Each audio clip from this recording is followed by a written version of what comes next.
Coup d'État au Bénin. Kémy Séba crie victoire. On va l'écouter. Ensuite, on va répondre à ce Kémy Séba. Ils riaient.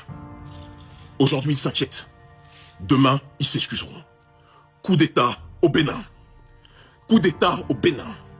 Dans notre pays, petit par la taille, mais grand par l'histoire. Grand par le courage du peuple. Grand par le courage de ses patriotes militaires. Grand par le courage de ceux qui ont résisté, sans jamais rien laisser, au clan de prédateurs économiques qu'est le clan du président Patrice Talon. Aujourd'hui est le jour de la libération. Ce matin, tu riais. Là, on est l'après-midi, là. Faut continuer à rire, on va voir. L'armée a repris le contrôle. Tu étais pressé de voir coup d'État dans ton propre pays, non? Mais ça a été déjoué. Maintenant, on t'écoute. Tu parles de patriotes militaires. Les vrais patriotes militaires, c'est ceux qui ont fait déjouer ce coup d'État-là. Les vrais patriotes militaires, c'est ceux qui ont protégé le président de la République élu démocratiquement.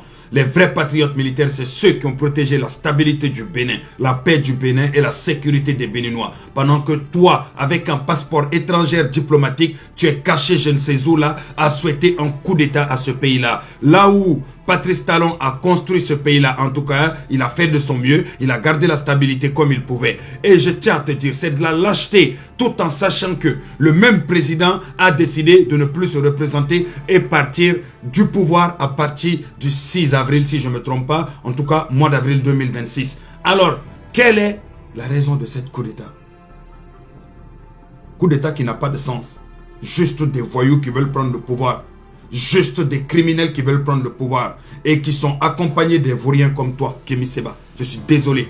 Si toi, tu étais un homme d'honneur, tu étais un homme qui priorise la paix, la protection des Béninois, l'intérêt des Béninois, la paix que les Béninois ont actuellement là, même si tout n'est pas parfait, tu serais venu te battre, faire campagne et puis gagner démocratiquement pour que tu sois élu démocratiquement. Tout simplement, et non pas rester à distance souhaitant un coup d'État à ce pays-là. Aujourd'hui, si ce coup d'État-là aurait réussi, qu'est-ce qui se serait passé?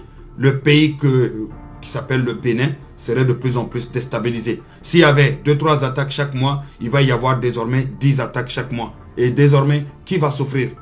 La population. Pendant que toi, tu as ton passeport diplomatique, tu as de l'argent, tu es à distance. Comment un enfant d'un pays peut souhaiter coup d'État à son propre pays? Les pays forts, ce sont les pays qui vivent dans la démocratie. Les militaires fiers et forts, ce sont les militaires qui restent à la caserne, qui ont un seul objectif dans leur vie, c'est quoi? C'est de protéger la nation, la stabilité, la sécurité. Et ce qui concerne la politique, ils le laissent aux politiciens.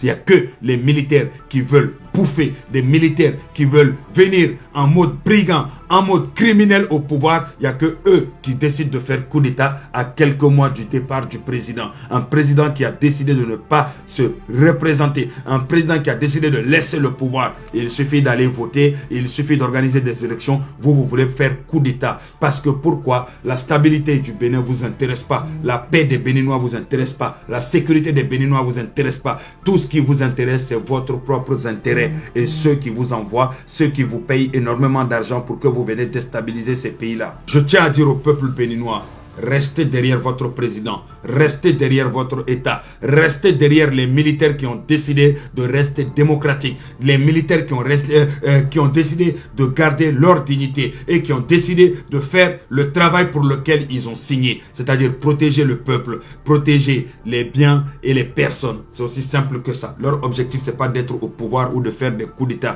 La plupart des militaires qui font coup d'État, après coup d'État, ça se passe. Et qu'est-ce qui se passe derrière? Ils viennent au pouvoir pour faire quoi? Pour essayer de faire ce que les politiciens faisaient. Essayer de mettre des usines, des routes et autres. Essayer de sécuriser le pays. Ça revient au même, tout simplement. Pour la plupart des temps, même les politiciens le font mieux que les militaires. Parce qu'un militaire, son travail, c'est pas de construire ou de gérer le pays. Son travail, c'est de protéger encore une fois le pays, le peuple, les biens et les personnes. Et je tiens à te dire que, M. Séba, ces militaires-là seront neutralisés. Ils seront tous arrêtés. Et crois-moi, un jour ou l'autre, toi aussi tu vas devoir aller assumer tes responsabilités. Nous sommes en 2025. Les Africains n'ont plus le temps des coups d'État. Les Africains n'ont plus le temps de faire des reculs de 10 ans, 20 ans en arrière. Au jour d'aujourd'hui, là, ce qu'on souhaite là, c'est la paix, la stabilité. Tu veux prendre le pouvoir, tu n'as qu'à aller battre campagne, demander à la population de voter pour toi et puis venir au pouvoir. Tu ne peux pas le faire, tu dégages. Coup d'État prohibé.